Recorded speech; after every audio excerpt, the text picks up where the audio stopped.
El chiflón del diablo, de Baldomero Lillo. En una sala baja y estrecha, el capataz de turno, sentado a su mesa de trabajo y teniendo delante de sí un gran registro abierto, vigilaba la bajada de los obreros en aquella fría mañana de invierno. Por el hueco de la puerta se veía el ascensor, aguardando su carga humana que, una vez completa, desaparecía con él, callada y rápida, por la húmeda abertura del pique. Los mineros llegaban en pequeños grupos, y mientras descolgaban de los ganchos adheridos a las paredes sus lámparas ya encendidas, el escribiente fijaba en ellos una ojeada penetrante, trazando con el lápiz una corta raya al margen de cada nombre. De pronto, dirigiéndose a dos trabajadores que iban presurosos hacia la puerta de salida, los detuvo con un ademán diciéndoles: «Quédense ustedes». Los obreros se volvieron sorprendidos, y una vaga inquietud se pintó en sus pálidos rostros. El más joven, muchacho de 20 años escasos, pecoso, con una abundante cabellera rojiza, a la que debía el apodo de cabeza de cobre con que todo el mundo lo designaba, era de baja estatura, fuerte y robusto. El otro, más alto, un tanto flaco y huesudo, era ya viejo, de aspecto endeble y achacoso. Ambos con la mano derecha sostenían la lámpara, y con la izquierda un manojo de pequeños trozos de cordel en cuyas extremidades había atado un botón o una cuenta de vidrio de distintas formas y colores. Eran los tantos, o señales que los barreteros sujetan dentro de las carretillas de carbón para indicar arriba su procedencia. La campana del reloj colgado en el muro dio pausadamente las 6. De cuando en cuando un minero jadeante se precipitaba por la puerta, descolgaba su lámpara y con la misma prisa abandonaba la habitación, lanzando al pasar junto a la mesa una tímida mirada al capataz, quien, sin despegar los labios, impasible y severo, señalaba con una cruz el nombre del rezagado. Después de algunos minutos de silenciosa espera, el empleado hizo una seña a los obreros para que se acercasen y les dijo: «Son ustedes barreteros de la Alta, ¿no es así?» «Sí, señor», respondieron los interpelados. «Siento decirles que quedan sin trabajo. Tengo orden de disminuir el personal de esa veta». Los obreros no contestaron, y hubo por un instante un profundo silencio.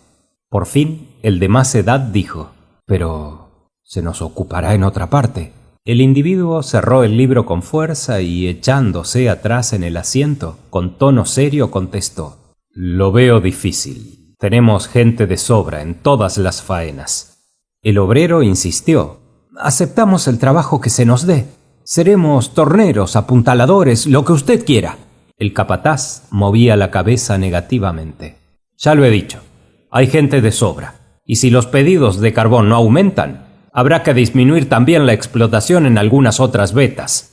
Una amarga e irónica sonrisa contrajo los labios del minero, y exclamó: «Sea usted franco, don Pedro, y díganos de una vez que quiere obligarnos a que vayamos a trabajar al chiflón del diablo».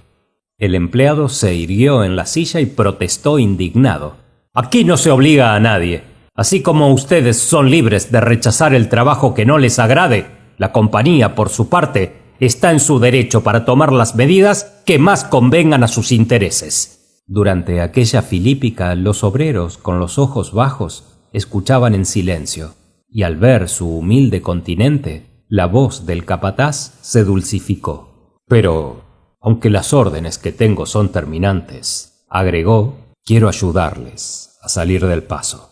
Hay en el chiflón nuevo, o del diablo, como ustedes lo llaman, 2 vacantes de barreteros. Pueden ocuparlas ahora mismo, pues mañana sería tarde». Una mirada de inteligencia se cruzó entre los obreros. Conocían la táctica y sabían de antemano el resultado de aquella escaramuza. Por lo demás, estaban ya resueltos a seguir su destino. No había medio de evadirse. Entre morir de hambre o aplastado por un derrumbe, era preferible lo último. Tenía la ventaja de la rapidez. ¿Y a dónde ir? El invierno, el implacable enemigo de los desamparados, como un acreedor que cae sobre los haberes del insolvente sin darle tregua ni esperas, había despojado a la naturaleza de todas sus galas. El rayo tibio del sol, el esmaltado verdor de los campos, las alboradas de rosa y oro, el manto azul de los cielos, todo había sido arrebatado por aquel Shylock inexorable que, llevando en la diestra su inmensa talega, iba recogiendo en ella los tesoros de color y luz que encontraba al paso sobre la faz de la tierra. Las tormentas de viento y lluvia que convertían en torrentes los lánguidos arroyuelos dejaban los campos desolados y yermos. Las tierras bajas eran inmensos pantanos de aguas cenagosas, y en las colinas y en las laderas de los montes, los árboles sin hojas ostentaban bajo el cielo eternamente opaco la desnudez de sus ramas y de sus troncos. En las chozas de los campesinos, el hambre asomaba su pálida faz a través de los rostros famélicos de sus habitantes, quienes se veían obligados a llamar a las puertas de los talleres y de las fábricas en busca del pedazo de pan que les negaba el mustio suelo de las campiñas exhaustas. Había, pues, que someterse a llenar los huecos que el fatídico corredor abría constantemente en sus filas de inermes desamparados en perpetua lucha contra las adversidades de la suerte, abandonados de todos y contra quienes toda injusticia e iniquidad estaba permitida. El trato quedó hecho. Los obreros aceptaron sin poner objeciones el nuevo trabajo, y un momento después estaban en la jaula, cayendo a plomo en las profundidades de la mina. La galería del Chiflón del Diablo tenía una siniestra fama. Abierta para dar salida al mineral de un filón recién descubierto, se habían en un principio ejecutado los trabajos con el esmero requerido, pero a medida que se ahondaba en la roca, ésta se tornaba porosa e inconsistente. Las filtraciones, un tanto escasas al empezar, habían ido en aumento, haciendo muy precaria la estabilidad de la techumbre, que sólo se sostenía mediante sólidos revestimientos. Una vez terminada la obra, como la inmensa cantidad de maderos que había que emplear en los apuntalamientos aumentaba el costo del mineral de un modo considerable, se fue descuidando poco a poco esta parte esencialísima del trabajo.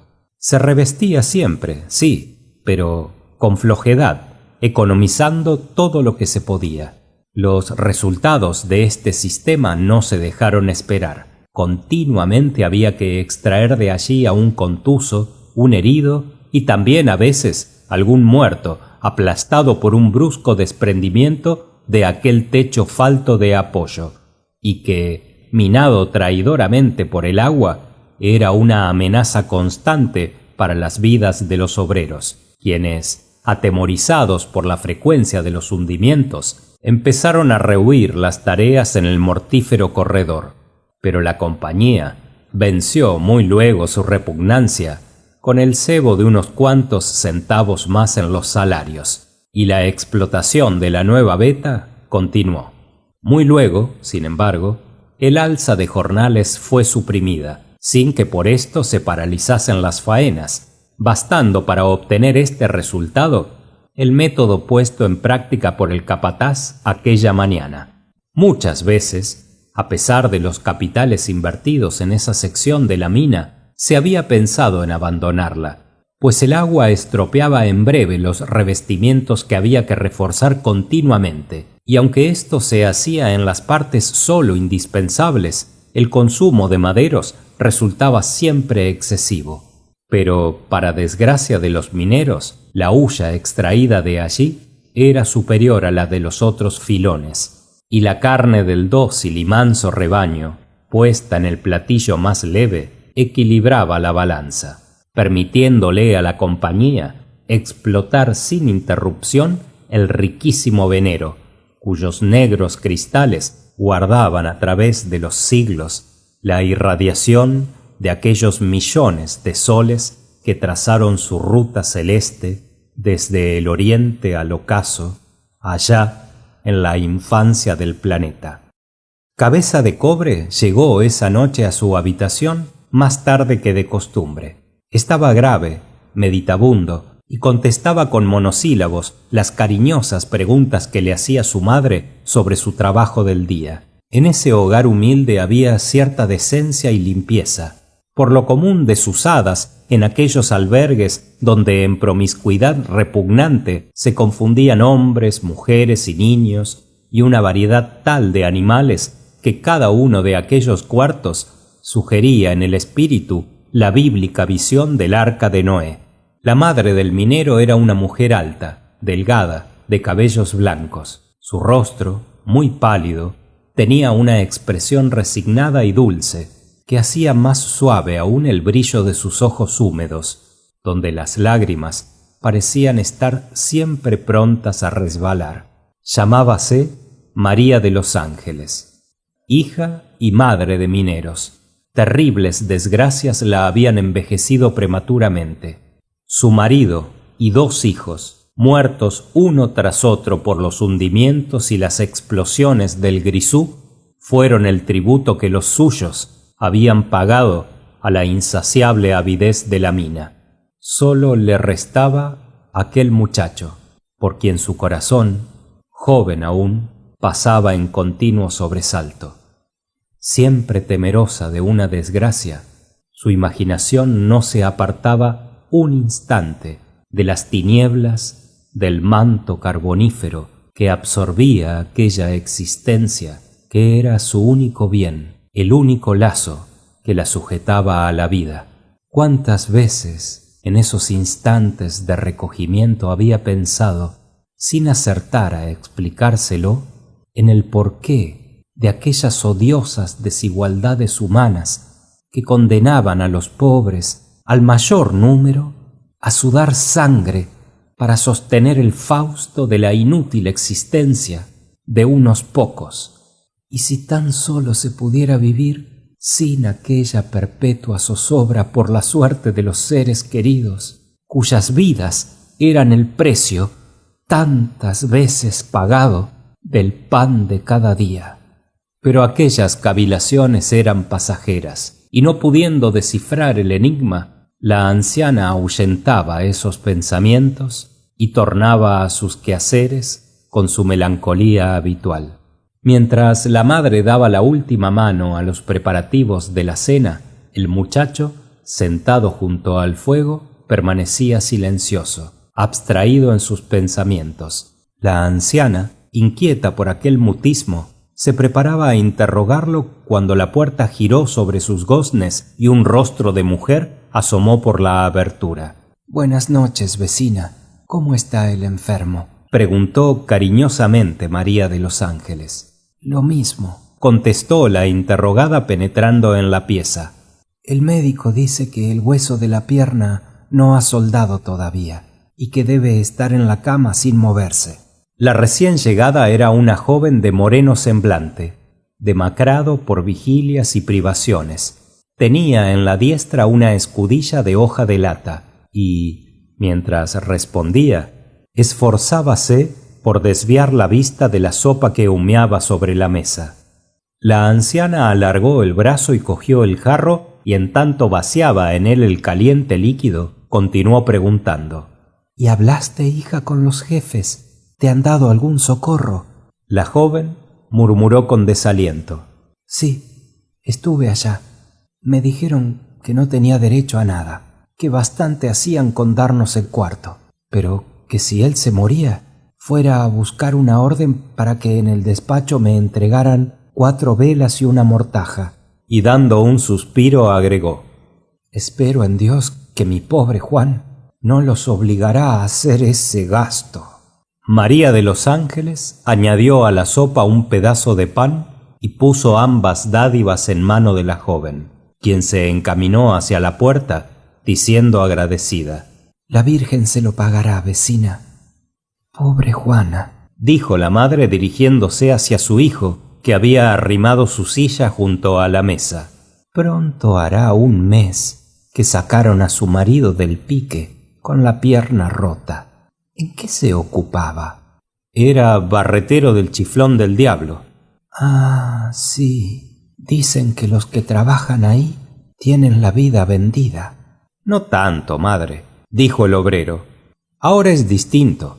Se han hecho grandes trabajos de apuntalamientos. Hace más de una semana que no hay desgracias. Será así como dices, pero yo no podría vivir si trabajaras allá. Preferiría irme a mendigar por los campos. No quiero que te traigan un día, como trajeron a tu padre y a tus hermanos. Gruesas lágrimas se deslizaron por el pálido rostro de la anciana. El muchacho callaba y comía sin levantar la vista del plato. Cabeza de Cobre se fue a la mañana siguiente a su trabajo sin comunicar a su madre el cambio de faena efectuado el día anterior. Tiempo de sobra habría siempre para darle aquella mala noticia. Con la despreocupación propia de la edad, no daba grande importancia a los temores de la anciana. Fatalista, como todos sus camaradas, creía que era inútil tratar de sustraerse al destino que cada cual tenía de antemano designado. Cuando una hora después de la partida de su hijo, María de los Ángeles abría la puerta, se quedó encantada de la radiante claridad que inundaba los campos. Hacía mucho tiempo que sus ojos no veían una mañana tan hermosa. Un nimbo de oro circundaba el disco del sol que se levantaba sobre el horizonte, enviando a torrentes sus vívidos rayos sobre la húmeda tierra, de la que se desprendían por todas partes azulados y blancos vapores. La luz del astro, suave como una caricia, derramaba un soplo de vida sobre la naturaleza muerta. Bandadas de aves cruzaban allá lejos el sereno azul, y un gallo de plumas tornasoladas desde lo alto de un montículo de arena lanzaba una alerta estridente cada vez que la sombra de un pájaro deslizábase junto a él. Algunos viejos, apoyándose en bastones y muletas, aparecieron bajo los sucios corredores, atraídos por el glorioso resplandor que iluminaba el paisaje. Caminaban despacio, estirando sus miembros entumecidos, ávidos de aquel tibio calor que fluía de lo alto. Eran los inválidos de la mina, los vencidos del trabajo. Muy pocos eran los que no estaban mutilados y que no carecían ya de un brazo o de una pierna. Sentados en un banco de madera que recibía de lleno los rayos del sol, sus pupilas fatigadas, hundidas en las órbitas, tenían una extraña fijeza. Ni una palabra se cruzaba entre ellos, y de cuando en cuando, tras una tos breve y cavernosa, sus labios cerrados se entreabrían para dar paso a un escupitajo negro como la tinta. Se acercaba la hora del mediodía, y en los cuartos las mujeres atareadas preparaban las cestas de la merienda para los trabajadores, cuando el breve repique de la campana de alarma las hizo abandonar la faena y precipitarse despavoridas fuera de las habitaciones. En la mina el repique había cesado, y nada hacía presagiar una catástrofe. Todo tenía allí el aspecto ordinario, y la chimenea dejaba escapar sin interrupción su enorme penacho que se ensanchaba y crecía, arrastrado por la brisa que lo empujaba hacia el mar. María de los Ángeles se ocupaba en colocar en la cesta destinada a su hijo la botella de café cuando la sorprendió el toque de alarma y, soltando aquellos objetos, se abalanzó hacia la puerta frente a la cual pasaban a escape con las faldas levantadas grupos de mujeres seguidas de cerca por turbas de chiquillos que corrían desesperadamente en pos de sus madres. La anciana siguió aquel ejemplo. Sus pies parecían tener alas. El aguijón del terror galvanizaba sus viejos músculos y todo su cuerpo se estremecía y vibraba como la cuerda del arco en su máximum de tensión. En breve se colocó en primera fila, y su blanca cabeza herida por los rayos del sol parecía atraer y precipitar tras de sí la masa sombría del harapiento rebaño. Las habitaciones quedaron desiertas. Sus puertas y ventanas se abrían y se cerraban con estrépito, impulsadas por el viento. Un perro atado en uno de los corredores, sentado en sus cuartos traseros, con la cabeza vuelta hacia arriba, Dejaba oír un aullido lúgubre como respuesta al plañidero clamor que llegaba hasta él, apagado por la distancia. Solo los viejos no habían abandonado su banco calentado por el sol, y mudos e inmóviles seguían siempre en la misma actitud, con los turbios ojos fijos en un más allá invisible, y ajenos a cuanto no fuera aquella férvida irradiación que infiltraba en sus yertos organismos un poco de aquella energía y de aquel tibio calor que hacía renacer la vida sobre los campos desiertos. Como los polluelos que, percibiendo de improviso el rápido descenso del gavilán, corren lanzando pitíos desesperados a buscar un refugio bajo las plumas erizadas de la madre, aquellos grupos de mujeres con las cabelleras destrenzadas que gimoteaban fustigadas por el terror, aparecieron en breve bajo los brazos descarnados de la cabría, empujándose y estrechándose sobre la húmeda plataforma. Las madres apretaban a sus pequeños hijos, envueltos en sucios harapos, contra el seno semidesnudo, y un clamor que no tenía nada de humano brotaba de las bocas entreabiertas, contraídas por el dolor. Una recia barrera de maderos defendía por un lado la abertura del pozo, y en ella fue a estrellarse parte de la multitud.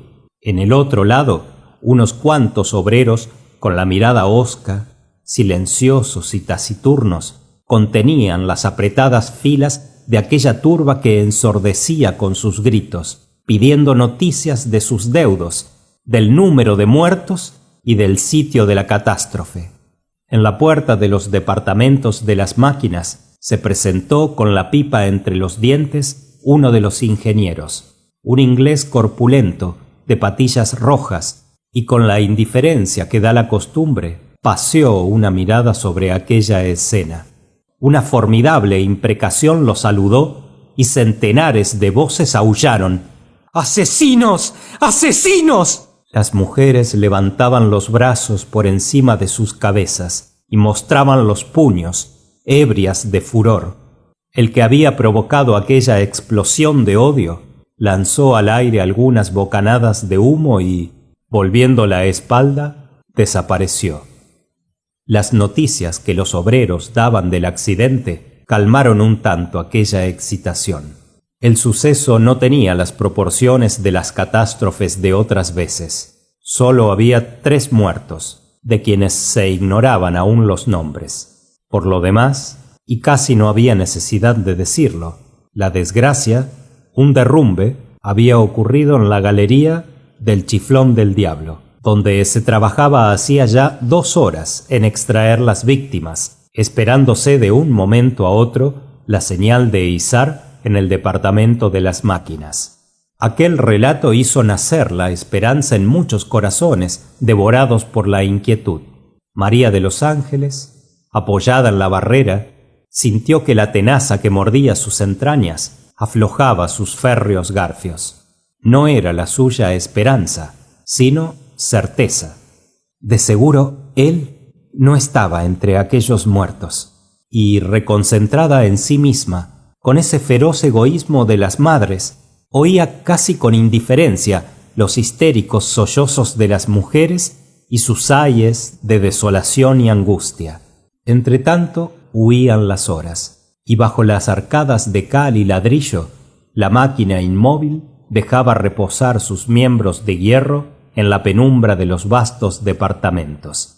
Los cables, como los tentáculos de un pulpo, surgían estremecientes del pique hondísimo y enroscaban en la bobina sus flexibles y viscosos brazos. La masa humana, apretada y compacta, palpitaba y gemía como una res desangrada y moribunda, y arriba, por sobre la campiña inmensa, el sol, traspuesto ya el meridiano, continuaba lanzando los haces centelleantes de sus rayos tibios, y una calma y serenidad celestes se desprendían del cóncavo espejo del cielo, azul y diáfano, que no empañaba una nube.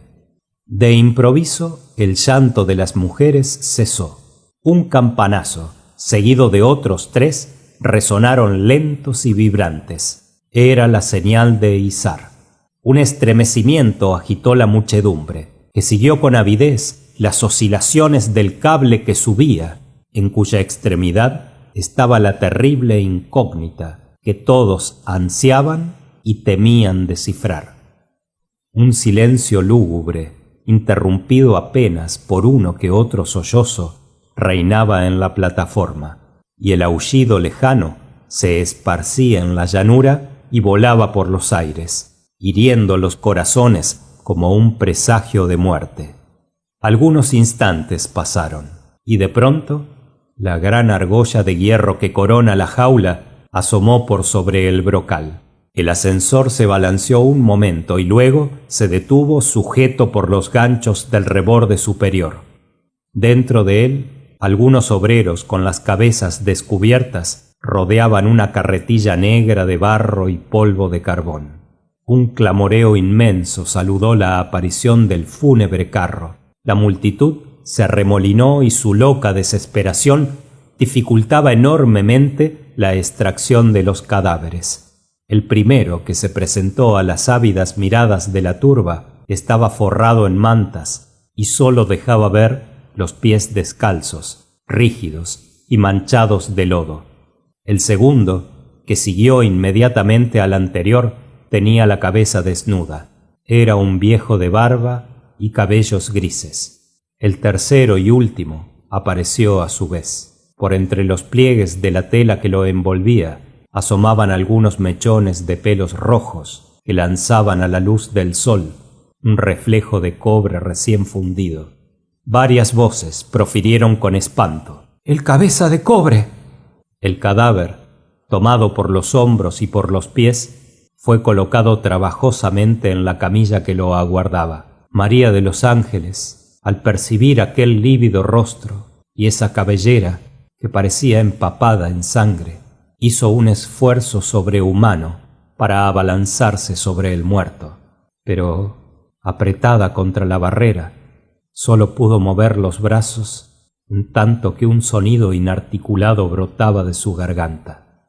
Luego sus músculos se aflojaron, los brazos cayeron a lo largo del cuerpo y permaneció inmóvil en el sitio, como herida por el rayo. Los grupos se apartaron y muchos rostros se volvieron hacia la mujer, quien, con la cabeza doblada sobre el pecho, sumida en una insensibilidad absoluta, parecía absorta en la contemplación del abismo abierto a sus pies. Un rayo de sol, pasando a través de la red de cables y de maderos, hería oblicuamente la húmeda pared del pozo.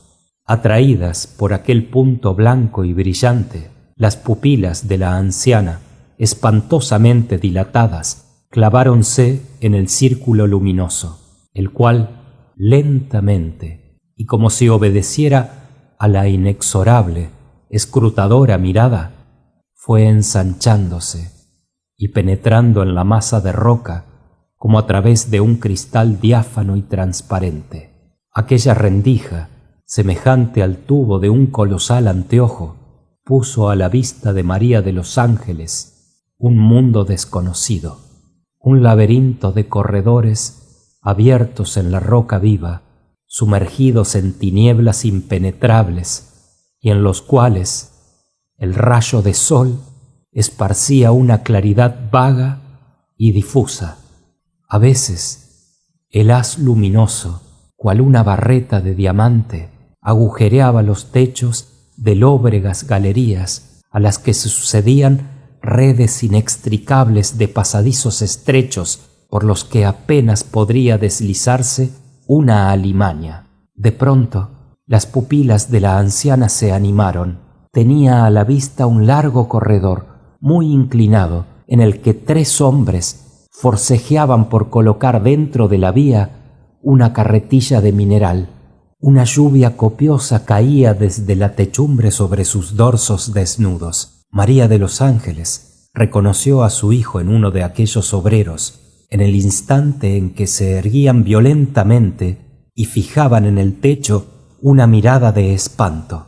Siguióse un chasquido seco y desapareció la visión. Cuando las tinieblas se disiparon, la anciana vio flotar sobre un montón de escombros una densa nube de polvo, al mismo tiempo que un llamado de infinita angustia, un grito de terrible agonía, subió por el inmenso tubo acústico y murmuró junto a su oído: ¡Madre mía! Jamás se supo cómo salvó la barrera. Detenida por los cables niveles, se la vio por un instante agitar sus piernas descarnadas en el vacío y luego, sin un grito, desaparecer en el abismo. Algunos segundos después, un ruido sordo, lejano, casi imperceptible, brotó de la hambrienta boca del pozo, de la cual se escapaban bocanadas de tenues vapores. Era el aliento del monstruo, ahito de sangre, en el fondo de su cubil. Fin de El chiflón del diablo, de Baldomero Lillo.